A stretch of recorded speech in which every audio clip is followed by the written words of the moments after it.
Dear student, welcome back. आज एक नए टॉपिक के साथ जिसका नाम है मेल रिप्रोडक्टिव सिस्टम हम पढ़ने जा रहे हैं इसको डिटेल के साथ। इसमें आपके काफ़ी सारे क्वेश्चंस का आंसर होगा कि मेल रिप्रोडक्टिव सिस्टम में स्पर्म कैसे बनते हैं, ट्रांसफ़र कैसे होते हैं और इसके अंदर क्या क्या प्रोसेसेस होते हैं। ये सारा आज के इस लेक्चर में हम पढ़ने वाले हैं। डियर स्टूडेंट, पहले हम देखेंगे कि हमारा जो मेल रिप्रोडक्टिव सिस्टम है, अगर हम उसको डिवाइड करना चाहें तो हम मेनली दो हिस्सों में डिवाइड कर सकते हैं। एक हम कहते हैं एक्सटर्नल जेनिटेलिया, वो पार्ट एक्सटर्नल मीन आउटसाइड जो बाहर बॉडी के मौजूद है और आम तौर पर वो बॉडी के बाहर हमें ऑब्वियस होता है। और मैं आपको ये भी बताऊंगा कि हमारे जो स्पर्म बनाने वाले टेस्टिस हैं वो बॉडी के बाहर क्यों मौजूद हैं। तो एक्सटर्नल जेनिटेलिया में सबसे पहले देखते हैं 3 पार्ट आते हैं। उन 3 पार्ट में हमारे पास वन बाय वन इसको देखेंगे। सबसे पहले आती है स्क्रोटम। स्क्रोटम एक थैलीनुमा स्ट्रक्चर है जिसके अंदर a pair of testis is present. Testis का पेयर मौजूद होता है और यहां पर इस जगह पर हमने स्क्रोटम को बनाया हुआ है। यहां पर एक टेस्टिस है क्योंकि हम साइड व्यू से ह्यूमन को देख रहे हैं इस तरह। अगर इंसान को इस तरह देखा जाए तो उसको ए पेयर ऑफ टेस्टिस क्या होता है, नजर आता है। तो इंसान के अंदर एक पेयर ऑफ टेस्टिस का एक पेयर मौजूद है और उसके साथ साथ एक कोपुलेटरी ऑर्गन होता है जिसे हम कहते हैं पीनस। This is the copulatory organ. ये तीन पार्ट हमें बॉडी से बाहर नजर आ रहे होते हैं, या आप कहते हैं ये एक्सटर्नल जेनिटेलिया में आते हैं। 1, 2 and this is 3। External genitalia में हमारे पास ये 3 पार्ट आते हैं, स्क्रोटम, टेस्टिस एंड द पीनस। ये हमारे पास एक्सटर्नल जेनिटेलिया में आते हैं। वन बाय वन देखते हैं। स्क्रोटम ये एक ऐसी थैली है जो कि टेस्टिस को कवर करके रखती है। इसमें टेस्टिस हैंग्ड पड़े होते हैं और टेस्टिस जो कि पेयर की शक्ल में मौजूद होते हैं, जिसमें से हमने एक ड्रा किया है क्योंकि हम यूं साइड व्यू से इनको देख रहे हैं। इसका काम होता है स्पर्म फॉर्मेशन। और ये पीनस है जिसका काम होता है फीमेल रिप्रोडक्टिव ट्रैक तक इन स्पर्म्स को जो टेस्टिस बना रहे हैं उनको ट्रांसफर करना। उसके बाद याद रखें एक्सेसरी डक्ट्स आती हैं। फीमेल रिप्रोडक्टिव सिस्टम के अंदर बहुत ज्यादा एक्सेसरी डक्ट्स मौजूद हैं जिसको हम डिटेल से आज देखेंगे। पहले उनके नाम देख लेते हैं। एक्सेसरी डक्ट्स के अंदर रेटी टेस्टिस जो कि आपके बुक में मौजूद नहीं है। उसके बाद आती है वेजा एफरेंशिया, ये भी आपकी बुक में बताई हुई नहीं है। आपकी बुक में जो ज्यादा गौर और जोर दिया गया है दैट इज एपिडाइमिस, जिसे एपिडिडिमिस भी पढ़ते हैं, वेज डेफरेंस और उसके साथ साथ यूरेथ्रा। हम वन बाय वन इनको देखेंगे। तो आए देखना स्टार्ट करते हैं। डियर स्टूडेंट, ये रहे टेस्टिस और इन टेस्टिस के अंदर मैंने आपको बताया क्या बनते हैं, स्पर्म बनते हैं। ठीक है, याद रखें इन एक्सेसरी डक्ट्स, इन नालियों के साथ, इजाफी नालियों के साथ, एक्सटर्नल जेनिटेलिया के साथ जो नाली हैं, इन नालियों के साथ कुछ ग्लैंड भी मौजूद होंगे जिनका काम होगा सिक्रीशन करना। वो भी हम देखेंगे। इस पार्ट को बड़ा फोकस होकर देखिएगा। यहां पर इन टेस्टिस के अंदर स्पर्म बनते हैं और टेस्टिस के बाद ये स्पर्म कुछ नालियों में से गुजरते हैं जिनका मैं आपको थोड़ी देर बाद बताऊंगा। और गुजरते गुजरते गुजरते वो इस नाली में आ जाते हैं जिस नाली को हम कहते हैं वास डेफरेंस। ये वास डेफरेंस यहां से ऊपर को बल खाती हुई जाती है और यूरिनरी ब्लडर, हमने इसके बारे में पढ़ा हुआ है अपने पहले चैप्टर में। यूरिनरी ब्लडर जिसके अंदर यूरिन थोड़ी देर के लिए स्टोर होता है और फिर यूरेथ्रा के जरिए बॉडी से बाहर निकल जाता है। उसके गिर्द एक बल बनाता है और ये बल, अब मैंने कहा था कि स्पर्म बन चुके हैं, स्पर्म ऊपर मूव करते जा रहे हैं। अब इन स्पर्म के साथ कुछ सिक्रीशन, कुछ फ्लूइड भी शामिल होंगे जो उसके लिए बहुत ज्यादा जरूरी है। वो फ्लूइड या सिक्रीशन कहां से आती है? सबसे पहले सेमिनल वेसिकल। ये पीछे से वेस डेफरेंस आ रहा है और इसके साथ यहाँ पर एक थैलीनुमा स्ट्रक्चर मौजूद होता है जिसे आप कहते हैं सेमिनल वेसिकल। ये 60 to 75% जो हमारा सीमन मेल रिप्रोडक्टिव सिस्टम में बॉडी में से निकलने वाला फ्लूइड होता है, उसके अंदर स्पर्म तो एक बहुत कम परसेंटेज में होते हैं, बहुत ही कम परसेंटेज में होते हैं, 2 to 5% होते हैं। 60 to 65% जो फ्लूइड आता है वो कहां से आता है? इस सेमिनल वेसिकल से। ऊपर से वेस डेफरेंस आ रही है, इधर से सेमिनल वेसिकल एक थैली मौजूद है, वो अपनी फ्लूइड इसमें एंटर कर रही है और जैसे ही वो अपने फ्लूइड यहां से इसके अंदर एंटर करती है, ऊपर से स्पर्म आ रहे हैं, नीचे से फ्लूइड आ रहा है, तो ये दोनों, इसका फ्लूइड और ऊपर से स्पर्म एक नाली के अंदर खुलते हैं और उस नाली को आप कहते हैं एजैकुलेटरी डक्ट। एजैकुलेटरी डक्ट, और एजैकुलेटरी डक्ट जाकर ओपन होती है यूरिनरी ब्लैडर में, और यूरिनरी ब्लैडर के पास यहां पर दो ग्लैंड्स मौजूद हैं। एक को हम कहते हैं प्रोस्ट्रेट ग्लैंड, जो आपके सीमन मैं कह रहा हूं वो फ्लूइड है जो मेल रिप्रोडक्टिव फ्लूइड जो उसके इजैकुलेशन के दौरान बॉडी से फ्लूइड निकलने के दौरान निकलता है, उसमें स्पर्म 2 to 5% होते हैं, बाकी उसके अंदर ये फ्लूइड मौजूद होते हैं, सिक्रीशन मौजूद होती है जो ये ग्लैंड खारिज कर। ये सिक्रीशन क्यों जरूरी है मैं आज आपको अभी बताऊंगा। पहले ये देख लें कि प्रोस्ट्रेट ग्लैंड से भी आपके पास 25 to 30% सिक्रीशन शामिल होती हैं। और फिर ये आता है कॉपस ग्लैंड, इसको आप बल्बो यूरिथ्रल ग्लैंड भी कहते हैं, और ये 1 to 5% जो है वो सिक्रीशन ऐड करता है आउट ऑफ 100% सीमन के अंदर।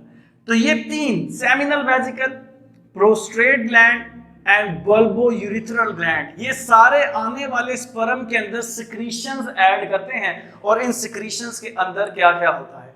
इन सिक्रीशंस के अंदर फ्रुक्टोज जो कि स्पर्म की फूड नरिशमेंट के लिए जरूरी है, लुब्रिकेशन, एक पाथ प्रोवाइड करता है उसको, लुब्रिकेंट पार्ट, एक स्लिपरी पाथ प्रोवाइड करता है ताकि वो यहां से क्या कर जाए, आसानी से पास कर जाए। और बहुत ज्यादा इंपॉर्टेंट, जो बहुत ही अहम काम ये सिक्रीशंस, इन तीनों से निकलने वाली सिक्रीशन करती हैं। इन तीनों से 1, 2 and 3, इन तीनों से निकलने वाली सिक्रीशन करती हैं, वो आपके स्पर्म को अल्कलाइन नेचर में बदल देती हैं। ये अल्कलाइन नेचर में क्यों बदलती हैं? क्योंकि जब इन्होंने फीमेल रिप्रोडक्टिव पार्ट में जाना होता है तो वहां पर बैक्टीरिया की वजह से वो एसिडिक मीडियम का होता है। ये अल्कलाइन मीडियम के स्पर्म वहां पर जाकर एसिडिक मीडियम में जब पहुंचते हैं तो acid and base neutralisation reaction takes place. अगर ऐसा ना होता तो स्पर्म सर्वाइव कर सकते नहीं थे। उसके बाद ये यहां से पास करने के बाद और इन दोनों की सिक्रीशन ऐड करने के बाद एक नाली से निकलते हैं।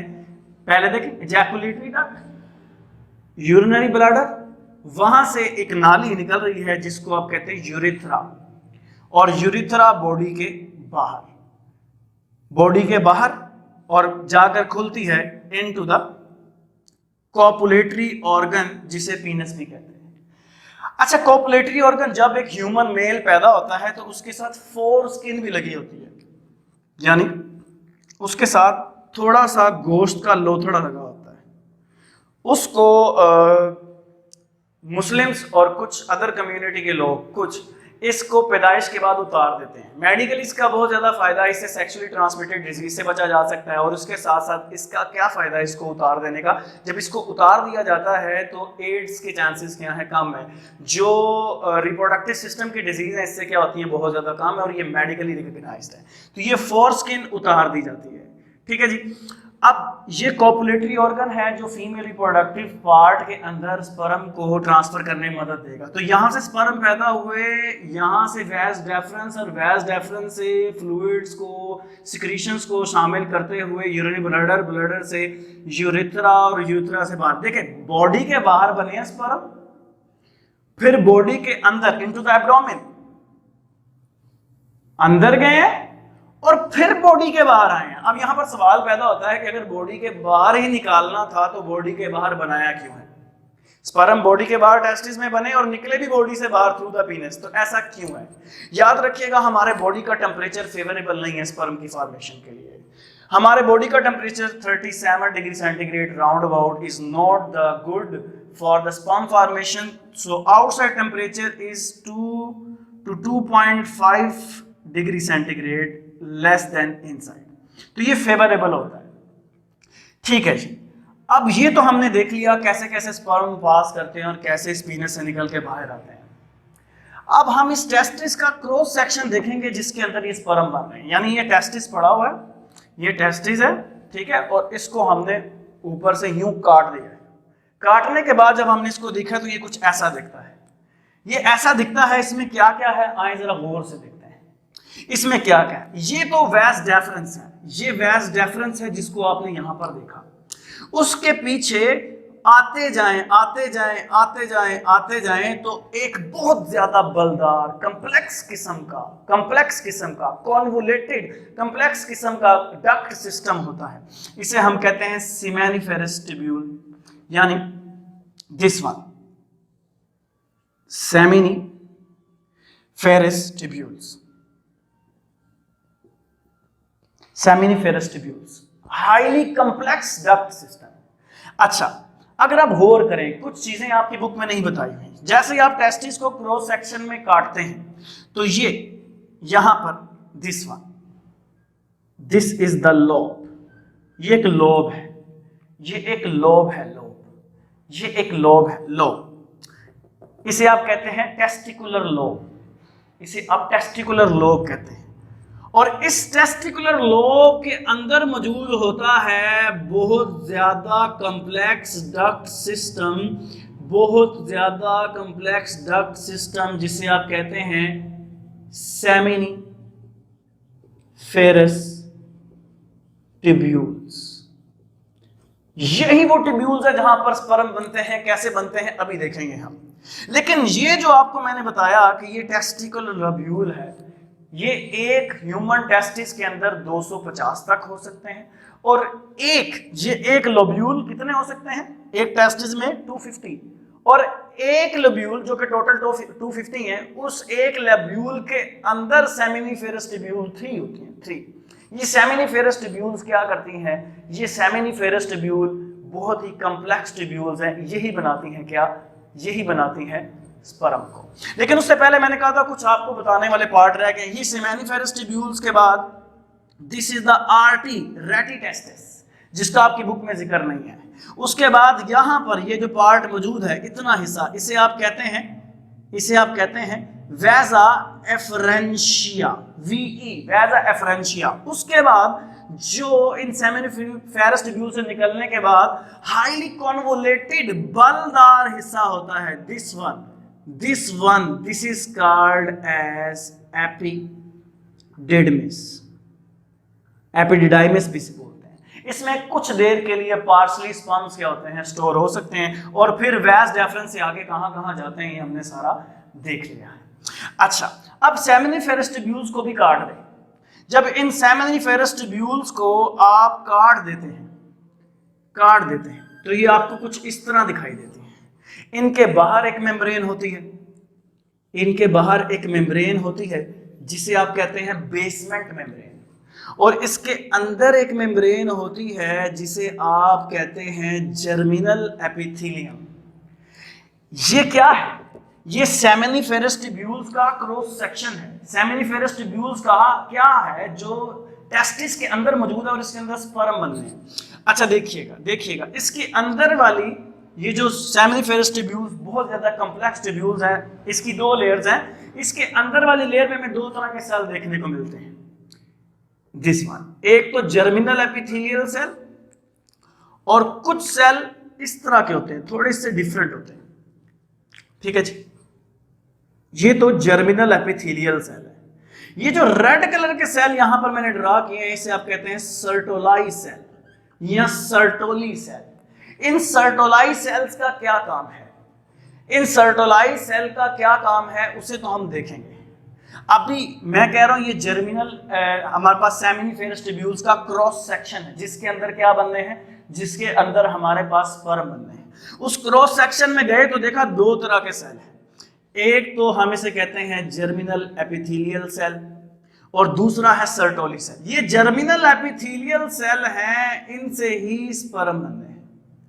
लेकिन ये सर्टोली सेल क्या है, ये सर्टोली सेल जब स्पर्म बनते हैं तो उनको नरिशमेंट, खुराक, प्रोटेक्शन, हिफाजत, लुब्रिकेशन से मुराद है स्लिपरी एनवायरनमेंट, ये सब कुछ प्रोवाइड कौन करते हैं, इनको सर्टोली सेल करते हैं। अब देखते हैं ये वाले सेल।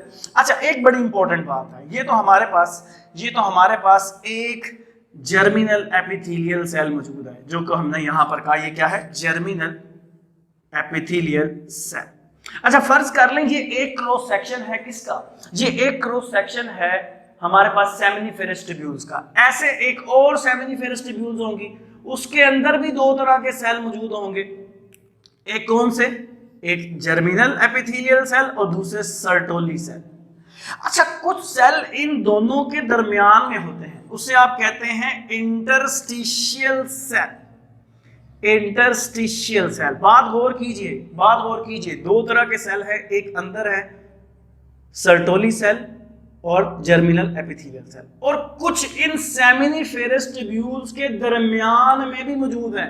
कुछ इस सेमिनिफेरस ट्यूब्यूल के अंदर हैं, कुछ इन ट्यूब्यूल्स के दरमियान में हैं, अंदर और दरमियान। जैसे ये मैं कहूं कि एक मार्कर है, इसके इंक अंदर है, ये दूसरा मार्कर है, इसके इंक अंदर है, लेकिन मैं कहूं कि एक ये मार्कर है, एक दूसरा मार्कर है, इन दोनों के दरमियान में कोई चीज मौजूद है। बिल्कुल इन सेमिनिफेरस ट्यूब्यूल के दरमियान में सेल मौजूद होते हैं, जिसे आप कहते हैं इंटरस्टिशियल सेल्स। ये इंटरस्टिशियल सेल्स क्या करते हैं? ये इंटरस्टिशियल सेल्स टेस्टोस्टेरोन हार्मोन पैदा करते हैं, वेरी इंपॉर्टेंट, जो कि स्टिमुलेट करता है प्रोडक्शन ऑफ द स्पर्म। ये बहुत ज़्यादा इंपॉर्टेंट है, ये बहुत ज़्यादा इंपॉर्टेंट सेल हैं, ये प्रोडक्शन करवाते हैं। असल में मेल जब पैदा होता है उसके अंदर स्पर्म की प्रोडक्शन स्टार्ट नहीं होती, जब वो जवान होता है तब होती है। ये टेस्टोस्टेरोन हार्मोन ही इसकी वजह बनता है। डियर स्टूडेंट, याद रखिएगा, इसके अंदर डिफरेंट ग्लैंड इन्वॉल्व है, जो हमने तीसरे चैप्टर में पढ़े थे। पिट्यूटरी ग्लैंड, हाइपोथैलेमस ग्लैंड, फिर उसके अंदर ल्यूटिनाइजिंग हार्मोन और फिर फॉलिकल स्टिमुलेटिंग हार्मोन, ये सारे इसमें इन्वॉल्व हैं। अगर मैं इसमें बता दूंगा तो हम टॉपिक से काफ़ी दूर चले जाएंगे और उसका फ़ायदा भी कोई नहीं होगा। याद रखिएगा बस, फॉलिकल स्टिमुलेटिंग हार्मोन एक्ट करता है हमारे सर्टोली सेल पर, जो कि स्पर्म की मैच्योरेशन में बड़ा फिर अहम किरदार अदा करते हैं। ल्यूटिनाइजिंग हार्मोन एक्ट करता है इन सर्टोली सेल्स पर, जिससे क्या होती है? फिर टेस्टोस्टेरोन की प्रोडक्शन होती है। डियर स्टूडेंट, आगे हम देखेंगे कि स्पर्म कैसे बनते हैं, जिसको आप कहते हैं स्पर्मेटोजेनेसिस। स्पर्मेटोजेनेसिस स्पर्म की प्रोडक्शन को कहते हैं। अगर this is your seminiferous tubule, और हमने कहा इसके अंदर दो तरह के सेल मौजूद हैं। अगर मैं मजीद इसको फाइनली ड्रा कर लूं तो हमने कहा this is what? This is the seminiferous tubule, और इसके अंदर कुछ सेल मौजूद थे। किसी को हमने कहा जर्मिनल एपिथेलियल सेल और कुछ को हमने कहा सर्टोली सेल। ठीक है जी। और मैंने कहा जर्मिनल एपिथेलियल सेल डिवाइड करते हैं तो उससे स्पर्म बनते हैं। आए देखते हैं, ये जर्मिनल एपिथेलियल सेल डिवाइड करते हैं। अच्छा, आपकी बुक में स्पर्मेटोगोनिया वर्ड होगा, एक सेल को स्पर्मेटोगोनियम कहते हैं, और जब ये डिवाइड करके अपने जैसे सेल बनाता रहता है तो इसे हम कहते हैं स्पर्मेटोगोनिया। यंग सिंगल को कहते हैं और गोनिया ज्यादा को कहते हैं। अच्छा, ये epithelial cell, germinal epithelial cells are actively dividing cell, ये बहुत तेजी से डिवाइड करते हैं और इनके अंदर 46 क्रोमोसोम होते हैं। और ये डिवाइड करते हैं कैसे? ये डिवाइड करते हैं बाय माइटोसिस। जैसे ही ये बाय माइटोसिस डिवाइड करते हैं तो ये बहुत ज्यादा स्पर्मेटोगोनिया बनाते हैं, और यही स्पर्मेटोगोनिया जब थोड़े से मिच्योर हो जाते हैं, साइज में इंक्रीज करते हैं, तो ये प्राइमरी स्पर्मेटोसाइट्स बनाते हैं। वो भी कैसे बनाते हैं? माइटोसिस के थ्रू ही बनाते हैं। और माइटोसिस के थ्रू बनने वाली चीज के क्रोमोसोम में कोई फर्क नहीं होता, इसके अंदर भी 46 क्रोमोसोम होंगे।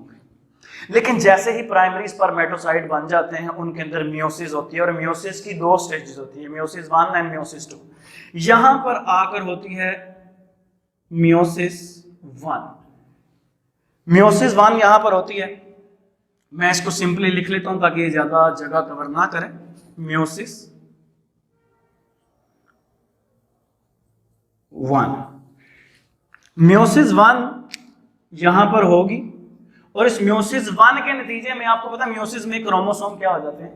हाफ हो जाते हैं, और 46 से यहां पर 23 क्रोमोसोम रह जाएंगे। ये है सेकेंडरी स्पर्मेटोसाइट, और सेकेंडरी स्पर्मेटोसाइट मियोसिस 2 करेगा, और मियोसिस 2 करने के बाद, मियोसिस 2 बिल्कुल माइटोसिस जैसी है, ये 2 सेल में डिवाइड कर जाएगा।